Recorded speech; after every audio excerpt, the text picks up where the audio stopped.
All right, welcome to this explainer. I am so thrilled you're tuning in today because we're about to do a really high energy, fast paced teardown of conditional generative models.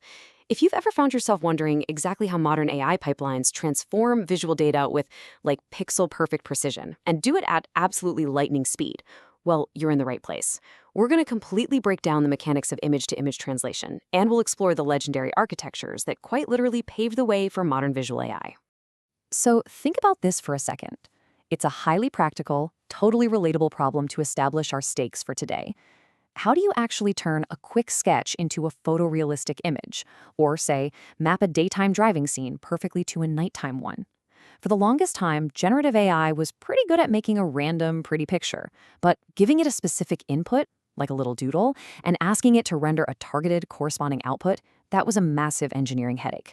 Seriously, if you asked an early model to fill in a sketch instead of a photo, you'd usually just get this blurry, eldritch horror.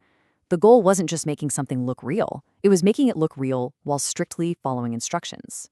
Okay, let's just jump right into it. Our roadmap today covers 1. The standard GAN problem, 2. The Pix2Pix breakthrough, 3. Inside the architecture, 4. Escaping paired data, 5. Training pitfalls, and finally 6. Pix2Pix versus diffusion in modern production. Starting off with Section 1, the standard GAN problem, and why random just isn't going to cut it. If we rewind our clocks back to the early generative era, so around 2014 to 2017, the absolute biggest frustration was control. Think of an unconditional GAN, kind of like rolling a pair of dice, right? You input random noise and you get an arbitrary, albeit pretty, image out of it, which is fantastic for a neat little tech demo, but completely useless in a real production environment. But a conditional GAN, that is like throwing a dart at a specific target. It takes an input condition, like our sketch, alongside that random noise, and forces the network to map to a highly specific corresponding output. We absolutely needed that exact semantic correspondence. If you try to train a standard network using mean squared error to map a sketch to a photo, it basically just averages all the possible plausible outputs together. And mathematically, that's the equivalent of a toddler finger painting your image into unrecognizable mush. We needed an adversarial approach to keep things sharp, but one that was strictly controlled by the input condition.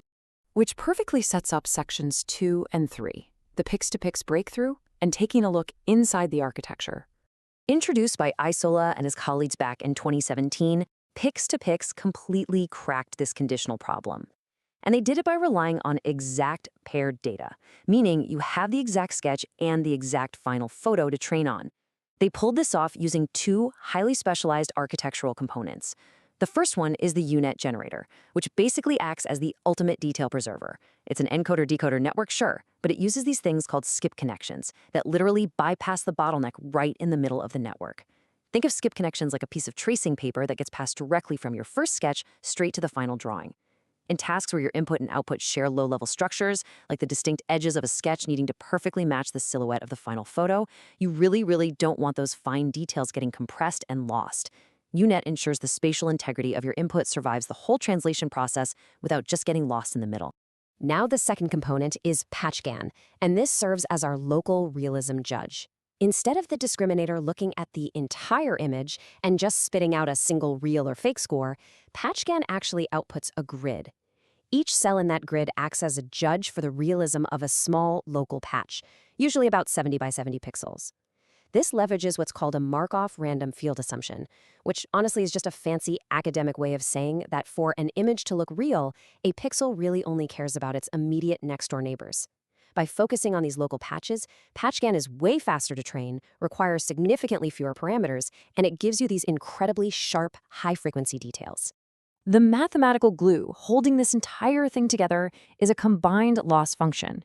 It uses your standard adversarial loss plus an L1 loss, usually with a weight or lambda of 100. Adding this L1 term is a huge deal because it stabilizes the training process and physically pushes the generator toward the known ground truth target. And most importantly here, L1 relies on medians rather than means.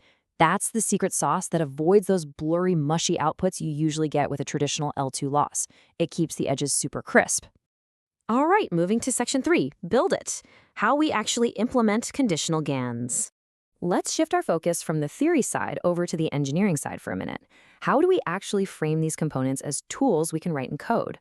Well, if you were building a tiny conditional GAN on 1D data, here is your sequential playbook. Step 1, append your condition, let's say it's just a simple class label, to both your generator and discriminator inputs. Simple one-hot encoding works great for basic tasks, though larger models are going to use learned embeddings or film modulation.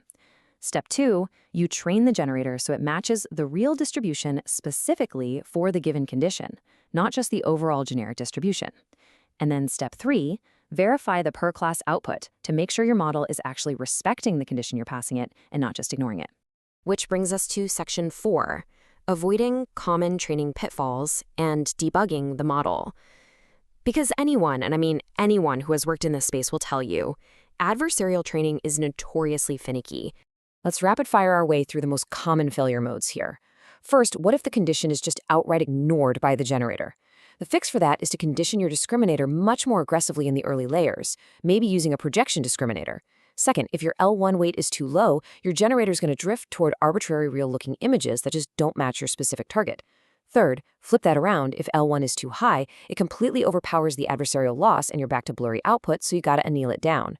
Fourth, beware of ground truth leakage. You absolutely must concatenate both the input and the output as the discriminator's input so it actually checks for consistency. And finally, watch out for mode collapse per class. Seriously, run those diversity checks. So the crucial takeaway here is that perfectly balancing these levers is what prevents your generator from either cheating the system or just completely collapsing. But hold on, there is a massive catch. This entire Pix2Pix paradigm relies on one gigantic assumption, that you have perfectly paired data. What if you want to translate a picture of a horse into a zebra, or, say, a beautiful summer landscape into a winter one? You definitely don't have perfectly paired photographs of the exact same horse magically turning into a zebra while standing in the exact same pose. So, what do? Section 5, CycleGAN, Escaping Paired Data. Introduced by Zhu and colleagues in that exact same year, 2017, CycleGAN was the incredibly ingenious solution that completely dropped the strict paired data requirement. CycleGAN uses a really clever architecture with two generators. One maps domain X to Y, and the other maps Y straight back to X. Think of it exactly like translating a sentence from English to French, and then running that resulting French translation back into English to make absolutely sure the original meaning wasn't lost in translation. The absolute magic ingredient here is the cycle consistency loss. It ensures that if you translate an image from X to Y, and then run that result through the second generator, back from Y to X, you should get your exact original image back. It forces the network to preserve the underlying content of the image without ever needing paired examples. This core cycle consistency idea was so brilliant that it survives in almost every single modern unpaired domain adaptation paper today. And finally, Section 6, Production. Pix2Pix versus diffusion, taking a look at the 2026 landscape. So how do these models actually deploy in the real world today, especially against the massive, overwhelming rise of text-to-image diffusion models?